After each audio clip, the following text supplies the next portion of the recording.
Hi friends, ಎಲ್ಲರೂ ಹೇಗಿದ್ದೀರಾ? Welcome to my channel. ಇವತ್ತು ಮಹಾಭಾರತದ 30ನೇ ಎಪಿಸೋಡ್. ಹಿಡಿಂಬೆ ಮತ್ತು ಘಟೋತ್ಕಚ ಇಬ್ಬರು ಹೊರಟು ಹೋದ ಮೇಲೆ ಪಾಂಡವರು ತಮ್ಮ ತಾಯಿಯೊಂದಿಗೆ ನದಿ ತಟಾಕಗಳು, ಗಿರಿಗುಹೆಗಳು, ಅರಣ್ಯಗಳು ದಾಟಿದರು. ಪಾಂಡವರು ವಲ್ಕಲಗಳನ್ನು, ಕೃಷ್ಣಾಜಿನಗಳನ್ನು ಧರಿಸಿದ್ದರು. ತಪಸ್ವಿಗಳಂತೆ ಕಾಣುತ್ತಿದ್ದರು.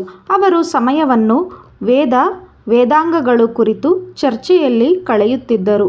ಪ್ರಯಾಣ ಮಾಡುತ್ತಿರಬೇಕಾದರೆ ಅವರಿಗೆ ವ್ಯಾಸರ ದರ್ಶನವಾಯಿತು. ಎಲ್ಲರೂ ಪರಮಜ್ಞಾನಿ ವೇದವ್ಯಾಸ ಮಹರ್ಷಿಗಳಿಗೆ ನಮಸ್ಕರಿಸಿದರು. ವ್ಯಾಸರು ಅವರು ಪಡುತ್ತಿದ್ದ ಕಷ್ಟಗಳನ್ನು ಗ್ರಹಿಸಿ ಮಮತೆ ವಾತ್ಸಲ್ಯಗಳನ್ನು ತೋರಿ ಅವರನ್ನು ಸಮೀಪದಲ್ಲಿ ಏಕಚಕ್ರ ನಗರಿಗೆ ಕರೆದುಕೊಂಡು ಹೋದರು. ಅಲ್ಲಿ ವಾಸಿಸುತ್ತಿದ್ದ ಒಬ್ಬ ಬ್ರಾಹ್ಮಣನ ಪರಿಚಯ ಮಾಡಿ ಅವನ ಮನೆಯಲ್ಲಿ ವಾಸ್ತವ್ಯ ಮಾಡುವ ಅವಕಾಶ ಕಲ್ಪಿಸಿದರು. ತಾವು ಇನ್ನೊಂದು ತಿಂಗಳಲ್ಲಿ ಬರುವುದಾಗಿ ಹೇಳಿ ತಮ್ಮ ಆಶ್ರಮಕ್ಕೆ ಹೊರಟು ಹೋದರು. ಪಾಂಡವರು ವ್ಯಾಸರು ಪರಿಚಯ ಮಾಡಿಕೊಟ್ಟ ಬ್ರಾಹ್ಮಣನ ಮನೆಯಲ್ಲಿ ವಾಸವಾಗಿದ್ದರು. ಮಾನವ ಯಾವ ಯಾವ ಸನ್ನಿವೇಶದಲ್ಲಿ ಎಲ್ಲೆಲ್ಲಿ ಇರಲೇಬೇಕಾಗುತ್ತದೋ ಬಲ್ಲವರಾರು? ಕ್ಷತ್ರಿಯ ರಾಜಕುಮಾರರಾದರೂ ತಾವು ಧರಿಸಿದ್ದ ಬ್ರಾಹ್ಮಣ ವೇಷಕ್ಕೆ ಅನುಸಾರವಾಗಿ ಭಿಕ್ಷಾಟನೆಯಿಂದ ಜೀವನ ನಡೆಸುತ್ತಿದ್ದರು. ಹಗಲೆಲ್ಲ ಭಿಕ್ಷೆ ಎತ್ತಿ ರಾತ್ರಿ ವೇಳೆಗೆ ಐವರು ತಾವು ತಂದಿದ್ದ ಆಹಾರ ವಸ್ತುವನ್ನು ತಾಯಿಯ ಮುಂದಿಡುತ್ತಿದ್ದರು. ಕುಂತಿಯು ಅವೆಲ್ಲವನ್ನು ಒಟ್ಟಾಗಿ ಸೇರಿಸಿ ಅರ್ಧ ಭಾಗವನ್ನು ಭೀಮನಿಗೆ ಕೊಟ್ಟು ಬಿಡುತ್ತಿದ್ದರು. ಉಳಿದರ್ಧ ಭಾಗವನ್ನು ಯುಧಿಷ್ಠಿರ, ಅರ್ಜುನ, ನಕುಲ, ಸಹದೇವರಿಗೆ ಹಂಚಿ ತಾನು ತಿನ್ನುತ್ತಿದ್ದರು. ಭಿಕ್ಷಾಟನೆಯಿಂದ ಅವರ ಜೀವನ ನೆಮ್ಮದಿಯಿಂದ ಸಾಗಿತ್ತು. ಒಂದು ದಿನ ಭೀಮ ಭಿಕ್ಷೆಗೆ ಹೋಗದೆ ತಾಯಿಯೊಡನೆ ಮನೆಯಲ್ಲೇ ಇದ್ದನು. ಉಳಿದ 4 ಹೊರಗೆ ಹೋಗಿದ್ದರು. ಆಗ ಅವರು ವಾಸಿಸುತ್ತಿದ್ದ ಬ್ರಾಹ್ಮಣನ ಮನೆಯ ಕಡೆಯಿಂದ ಯಾರೋ ಅಳುತ್ತಿದ್ದ ಶಬ್ದವು ಕೇಳಿಸಿತು. ನಿಮಿಷ ನಿಮಿಷಕ್ಕೂ ಆ ಅಳು ಹೆಚ್ಚಾಗುತ್ತಿತ್ತು. ಕುಂತಿಗೆ ದುಃಖ ಆಯಿತು. ಅವರ ಕಣ್ಣುಗಳಲ್ಲೂ ನೀರು ಬಂದಿತು. ಒಡನೆಯೇ ಅವರು ಭೀಮನಿಗೆ, ಭೀಮ, ನಾವು ಈ ಊರಿಗೆ ಬಂದ ದಿನದಿಂದಲೂ ಈ ಬ್ರಾಹ್ಮಣನ ನೆರವಿನಿಂದ ನೆಮ್ಮದಿಯಾಗಿದ್ದೇವೆ. ನಮ್ಮ ಕಷ್ಟಕಾಲದಲ್ಲಿ ಉಪಕಾರ ಮಾಡಿರುವ ಈ ಬ್ರಾಹ್ಮಣನಿಗೆ ಏನಾದರೂ ಪ್ರತ್ಯುಪಕಾರವನ್ನು ಮಾಡಬೇಕೆಂದು ನನ್ನ ಮನಸ್ಸು ಹಂಬಲಿಸುತ್ತಿದೆ. ಇದೀಗ ಈ ಬ್ರಾಹ್ಮಣ ಯಾವುದೋ ತೊಂದರೆಗೆ ಸಿಕ್ಕಿಕೊಂಡಿರುವಂತೆ ತೋರುತ್ತಿದೆ. ಇಂಥ ಸಮಯದಲ್ಲಿ ನಾವು ಇವನಿಗೆ ನೆರವಾಗುವುದು ಅವರು ನಮಗೆ ಮಾಡಿರುವ ಉಪಕಾರಕ್ಕೆ ಪ್ರತ್ಯುಪಕಾರವಾಗುವುದು ಎಂದರು. ಭೀಮನು ತಾಯಿಯ ಮಾತಿಗೆ ಒಪ್ಪಿ, ಅಮ್ಮ, ಅವನ ಮನೆಯಿಂದ ಯಾರೋ ಆರ್ತನಾದ ಮಾಡುತ್ತಿರುವುದು ಕೇಳಿಬರುತ್ತಿದೆ. ಬೇಗನೆ ಹೋಗಿ ಅವನ ಕಷ್ಟವೇನೆಂಬುದನ್ನು ತಿಳಿದು ಬಾ.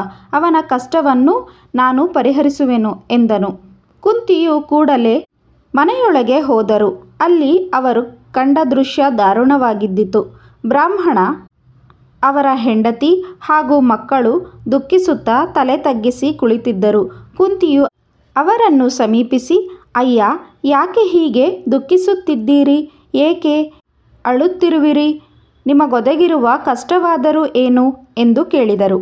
ಆಗ ಬ್ರಾಹ್ಮಣನು, ತಾಯೇ, ನಮಗೆ ಒದಗಿರುವ ಅಪಾಯದಿಂದ ಪಾರಾಗುವುದು ಹೇಗೆ ಎಂದು ತಿಳಿಯದಾಗಿದೆ. ಈ ಊರಿಗೆ ಹೆಚ್ಚೇನೂ ದೂರವಿಲ್ಲ. ಅಲ್ಲಿ ಬಕ ಎಂಬ ಒಬ್ಬ ರಾಕ್ಷಸನಿದ್ದಾನೆ. ಅವನೊಬ್ಬ ನರಭಕ್ಷಕ. ಸದಾ ಮನುಷ್ಯರನ್ನು ತಿನ್ನುತ್ತಾ ಬಲಿಷ್ಠನಾಗಿ ಈ ಪ್ರದೇಶವನ್ನು ಆಳುತ್ತಿದ್ದಾನೆ. ಅವನು ಅಲ್ಲಿ ಇರುವುದರಿಂದ ನಮಗೆ ಶತ್ರುಗಳ ಭಯವಾಗಲಿ ವನ್ಯಮೃಗಗಳಿಂದ ಭಯವಾಗಲಿ ಇರುವುದಿಲ್ಲ. ಆದರೆ ಅವನು ನಮ್ಮನ್ನು ರಕ್ಷಿಸುತ್ತಿರುವುದಕ್ಕೆ ಪ್ರತಿಯಾಗಿ ನಾವು ಒಂದೊಂದು ಸಂಸಾರದವರು ಒಂದೊಂದು ದಿನ ಆಹಾರವನ್ನು ಕಳುಹಿಸಬೇಕು. ಅದೇನು ಸಾಮಾನ್ಯವಲ್ಲ. 1 ಬಂಡಿ ಅನ್ನ ಮತ್ತು ಅದಕ್ಕೆ ಬೇಕಾಗುವ ಪರಿಕರಗಳು, 2 ಕೋಣಗಳು ಮತ್ತು ಅವುಗಳನ್ನೊಯ್ಯುವ ಒಬ್ಬ ಮನುಷ್ಯ. ಇಷ್ಟು ಅವನಿಗೆ 1 ದಿನಕ್ಕೆ ಬೇಕಾಗಿರುವ ಆಹಾರ. ಇದೀಗ ನಮ್ಮ ಸಂಸಾರದ ಸರದಿ. ಒಂದು ವೇಳೆ ಸರದಿಯು ಬಂದ ಗೃಹಸ್ಥನೇನಾದರೂ ರಾಕ್ಷಸನ ಆಜ್ಞೆಯಂತೆ ವರ್ತಿಸದಿದ್ದರೆ ಬಕಾಸುರ ಒಡನೆಯೇ ಬಂದು ಅವನನ್ನು ಪತ್ನಿ ಪುತ್ರ ಸಹಿತವಾಗಿಯೇ ತಿಂದು ಮುಗಿಸಿಬಿಡುತ್ತಾನೆ. ಆ ರಾಕ್ಷಸ ಮಹಾಬಲಶಾಲಿ. ನಮ್ಮನ್ನಾಳುತ್ತಿರುವ ರಾಜನೋ ರಾಜ್ಯವನ್ನು ಹೇಗೆ ಆಳಬೇಕೆಂದು ತಿಳಿಯದೆ ಈ ಪ್ರದೇಶವನ್ನು ರಕ್ಷಿಸಲು ಯಾವ ಕ್ರಮವನ್ನು ತೆಗೆದುಕೊಂಡಿಲ್ಲ. ಮುಖ್ಯವಾಗಿ ಪ್ರಜೆಗಳನ್ನು ಕಾಪಾಡಬಲ್ಲ ರಾಜ, ವಿನೀತಳಾದ ಪತ್ನಿ ಮತ್ತು ಐಶ್ವರ್ಯ, ಈ ಮೂರನ್ನು ಪಡೆದವನು ತನ್ನ ಮಕ್ಕಳು ಬಂಧುಗಳನ್ನು ಸಂಕಟದಿಂದ ಪಾರು ಮಾಡಬಲ್ಲ ನನ್ನ ಹೆಂಡತಿ ತಾನೇ ಬಕಾಸುರನಿಗೆ ಬಲಿಯಾಗುತ್ತೇನೆ ಎಂದಳು. ನನ್ನ ಮಗಳು ಎಷ್ಟಾದರೂ ಒಂದು ದಿನ ನಾನು ಬೇರೆ ಮನೆಗೆ ಹೋಗುವಳು, ನಾನೇ ರಾಕ್ಷಸನಿಗೆ ಆಹುತಿಯಾಗುವೆ ಎಂದರೆ ಮಗ ಇನ್ನೂ ಚಿಕ್ಕವನು. ಅವನು, ಅಪ್ಪ, ನೀವೆಲ್ಲ ಆ ರಾಕ್ಷಸನಿಗೆ ಹೆದರಿ ಅಳುತ್ತಿರುವಿರಿ, ನಾನು ಅವನನ್ನು ಕೊಂದುಬಿಡುತ್ತೇನೆ ಎಂದು ನಮಗೆ ಸಮಾಧಾನ ಹೇಳುತ್ತಾನೆ. ನನಗೆ ನನ್ನ ಸಂಸಾರದಲ್ಲಿ ಯಾರನ್ನೂ ಕಳುಹಿಸಲು ನಾನು ಸಾಧ್ಯವಿಲ್ಲ. ಯಾರನ್ನಾದರೂ ಕ್ರಯಕ್ಕೆ ಕೊಂಡು ಕಳುಹಿಸಲು ನಾನು ಶಕ್ಯನಲ್ಲ. ರಾಕ್ಷಸನಂತೂ ನಮ್ಮನ್ನು ಸುಮ್ಮನೆ ಬಿಡುವುದಿಲ್ಲ.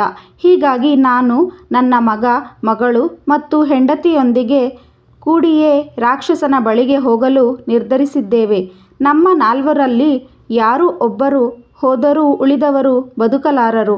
ಆ ರಾಕ್ಷಸ ಸಂತೋಷದಿಂದ ನಮ್ಮನ್ನು ಭಕ್ಷಿಸಲಿ ಎಂದು ತನ್ನ ಕಥೆಯನ್ನು ಹೇಳಿಕೊಂಡು ಅತ್ತನು. ಬ್ರಾಹ್ಮಣನ ಮಾತುಗಳನ್ನಾಲಿಸಿದ ಕುಂತಿಯು, ಬ್ರಾಹ್ಮಣ ಶ್ರೇಷ್ಠನೇ, ಚಿಂತಿಸಬೇಡ. ನೀವು ಯಾರೂ ರಾಕ್ಷಸನ ಬಳಿಗೆ ಹೋಗುವುದನ್ನು ನಾನು ಇಷ್ಟಪಡುವುದಿಲ್ಲ. ನಿನ್ನ ಮಗನಾದರೂ ಇನ್ನೂ ಚಿಕ್ಕವನು, ಅದು ನಿನಗೆ ಒಬ್ಬನೇ ಮಗ. ನನಗೆ 5 ಮಕ್ಕಳಿದ್ದಾರೆ. ಅವರಲ್ಲಿ ಯಾರಾದರೊಬ್ಬರು ರಾಕ್ಷಸನಿಗೆ ಕೊಡಬೇಕಾಗಿರುವ ಆಹಾರ ಪದಾರ್ಥಗಳ ಬಂಡಿಯನ್ನು ಹೊಡೆದುಕೊಂಡು ನಿನ್ನ ಪ್ರತಿನಿಧಿಯಾಗಿ ಹೋಗಿ ಬರುತ್ತಾನೆ ಎಂದು ಹೇಳಿದಳು. ಬ್ರಾಹ್ಮಣನು ಒಪ್ಪುವನೇ? ನಾನು ನನ್ನ ಕುಟುಂಬದವರ ಪ್ರಾಣ ಉಳಿಸಿಕೊಳ್ಳುವುದಕ್ಕಾಗಿ ನಿನ್ನ ಸಲಹೆಗೆ ಒಪ್ಪುವುದಿಲ್ಲವಮ್ಮ. ನೀವೆಲ್ಲ ನನ್ನ ಅತಿಥಿಗಳು. ನಿಮ್ಮನ್ನು ಸ್ವಾರ್ಥಕ್ಕಾಗಿ ಬಲಿ ಕೊಡಲೇ ಅದು ಮಹಾಪಾಪ. ಬ್ರಾಹ್ಮಣ ಹತ್ಯೆಗೆ ನಾನೇ ಕಾರಣನಾಗುತ್ತೇನೆ. ರಕ್ಷಣೆ ಬಯಸಿ ಬಂದವನನ್ನು ಕೊಲೆ ಮಾಡುವುದು ತುಂಬ ಕ್ರೂರವಾದ ಕೆಲಸ. ನಾನು ನಿರ್ಧರಿಸಿಯಾಗಿದೆ. ಸತಿ, ಸುತ, ಸುತೆಯರೊಂದಿಗೆ ನಾನು ಆ ರಾಕ್ಷಸನಿಗೆ ಬಲಿಯಾಗುತ್ತೇನೆ ಎಂದನು. ಬ್ರಾಹ್ಮಣೋತ್ತಮನೇ, ತಾಯಿಯಾದವಳಿಗೆ ತನ್ನ ಎಲ್ಲ ಮಕ್ಕಳ ಮೇಲೂ ಪ್ರೀತಿ ಇದ್ದೇ ಇರುತ್ತದೆ. ಆದುದರಿಂದ ನಾನು ನನ್ನ ಒಬ್ಬ ಮಗನನ್ನು ರಾಕ್ಷಸನ ಬಳಿಗೆ ನಿನ್ನ ಪ್ರತಿನಿಧಿಯಾಗಿ ಕಳುಹಿಸುವೆನೆಂದು ಹೇಳಿದೆನಲ್ಲದೆ ರಾಕ್ಷಸನಿಗೆ ಬಲಿಗೊಡಲಲ್ಲ. ನಾನು ಕಳುಹಿಸುತ್ತಿರುವುದು ಅತ್ಯಂತ ಬಲಿಷ್ಠನೂ ಮಂತ್ರ ಸಿದ್ಧಿಗಳನ್ನು ಪಡೆದ ಮಗನನ್ನು. ನನ್ನ ಮಗ ಬಕಾಸುರನಿಗೆ ಆಹಾರವನ್ನು ತಲುಪಿಸಿ ತನ್ನನ್ನೂ ರಕ್ಷಿಸಿಕೊಂಡು ಬರುವ ವಿಶ್ವಾಸ ನನಗಿದೆ. ನೀವು ಅಡಿಗೆ ಸಿದ್ಧಪಡಿಸಿ. ಈ ವಿಷಯವನ್ನು ಮಾತ್ರ ಯಾರಲ್ಲಿಯೂ ಬಹಿರಂಗಪಡಿಸಬೇಡಿ. ಕುಂತಿಯ ಮಾತುಗಳು ಬ್ರಾಹ್ಮಣ ದಂಪತಿಗಳಿಗೆ ಅಪಾರ ಆನಂದ ಉಂಟುಮಾಡಿತು. ಕುಂತಿಯ ಮಾತಿಗೆ ಒಪ್ಪಿದರು. ಆ ರಾತ್ರಿ ಕಳೆಯಿತು. ತಾಯಿಯ ಮಾತಿನಂತೆ ಭೀಮಸೇನನು ರಾಕ್ಷಸನಿಗೆ ಸಿದ್ಧಪಡಿಸಿದ್ದ ಆಹಾರದ ಬಂಡಿಯನ್ನು ಹೊಡೆದುಕೊಂಡು ರಾಕ್ಷಸನಿದ್ದಡೆಗೆ ಹೊರಟನು. ಬಕಾಸುರನು ಊರ ಹೊರ ವಲಯದ ಮಹಾರಣ್ಯದಲ್ಲಿ ವಾಸವಾಗಿದ್ದನು. ಅಲ್ಲಿಗೆ ಹೋಗಿ ಭೀಮ ಬಂಡಿ ನಿಲ್ಲಿಸಿ, ಬಕಾಸುರ, ಓಡಿ ಬಾ ಎಂದು ರಾಕ್ಷಸನ ಹೆಸರು ಹಿಡಿದು ಕೂಗಿ ಕರೆದನು.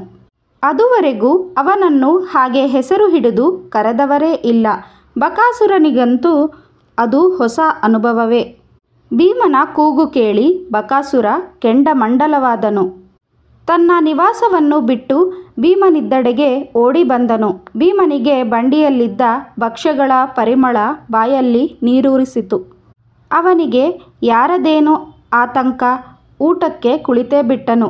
ತನಗಾಗಿ ತಂದಿದ್ದ ಆಹಾರವನ್ನು ಭೀಮ ಸವಿಯುತ್ತಿರುವುದನ್ನು ಕಂಡು ಬಕಾಸುರ ಅಬ್ಬರಿಸುತ್ತಾ ಓಡಿಬಂದು ಭೀಮನ ಬೆನ್ನ ಮೇಲೆ ಬಲವಾಗಿ ಗುದ್ದಿದನು. ಭೀಮ ಬಂಡಿಯಲ್ಲಿದ್ದ ಆಹಾರವನ್ನೆಲ್ಲ ಖಾಲಿ ಮಾಡಿದ್ದನು. ಹಸಿದು ಹೋಗಿದ್ದ ಬಕಾಸುರ ಕೆರಳಿದನು. ಲಘುಬಗೆಯಿಂದ ಒಂದು ಮರವನ್ನೇ ಕಿತ್ತು ಭೀಮನ ಮೇಲೆಸೆದನು. ಭೀಮನೇನು ಸಾಮಾನ್ಯನೇ, ಹೊಟ್ಟೆ ತುಂಬ ಉಂಡಿದ್ದನು. ತೇಗುತ್ತಾ ತಾನೂ ಒಂದು ಮರವನ್ನು ಕಿತ್ತಿ ಬಕನ ಮೇಲೆ ಎಸೆದನು. ಬಕಾಸುರ ಸಿಟ್ಟಿಗೆದ್ದು, ಎಲವೋ ನರಧಾಮ, ನಾನಾರೆಂದು ತಿಳಿದಿರುವೆಯಾ? ನಾನು ಬಕಾಸುರನೆಂದು ನಿನಗೆ ತಿಳಿದಿಲ್ಲವೇ ಎಂದು ಹೇಳುತ್ತಾ ಭೀಮನನ್ನು ಬಲವಾಗಿ ತಬ್ಬಿ ಅವನು ಉಸಿರಾಡದಂತೆ ಮಾಡಲು ನೋಡಿದನು. ಭೀಮ ಅವನ ಹಿಡಿತದಿಂದ ತಪ್ಪಿಸಿಕೊಂಡು ಚಾತುರ್ಯದಿಂದ ಅವನನ್ನು ಅದುಮಿ ಹಿಡಿದು ಕೆಡವಿದನು.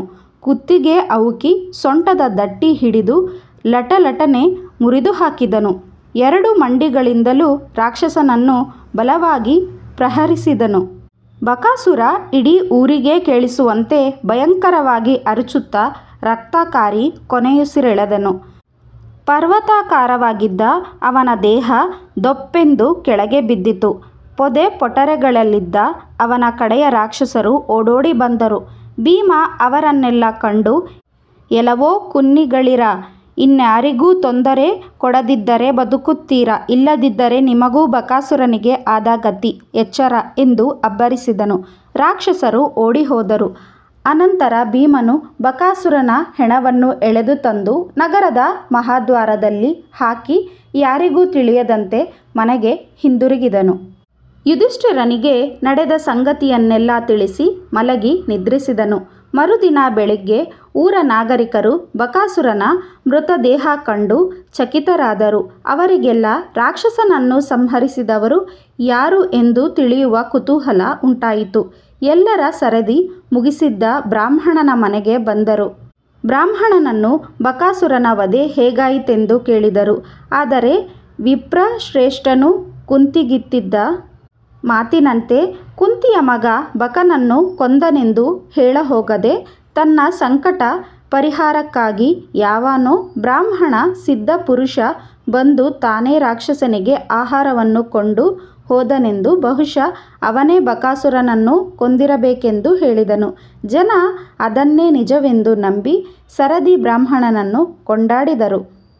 ತಮ್ಮ ನಗರದ ಆಪತ್ತನ್ನು ನಿವಾರಿಸಿದ ಬ್ರಾಹ್ಮಣನ ನೆನಪಿಗೆ ಆ ದಿನವನ್ನು ಬ್ರಾಹ್ಮಣ ಪೂಜಾ ದಿನವನ್ನಾಗಿ ಆಚರಿಸಲು ನಿರ್ಧರಿಸಿದರು.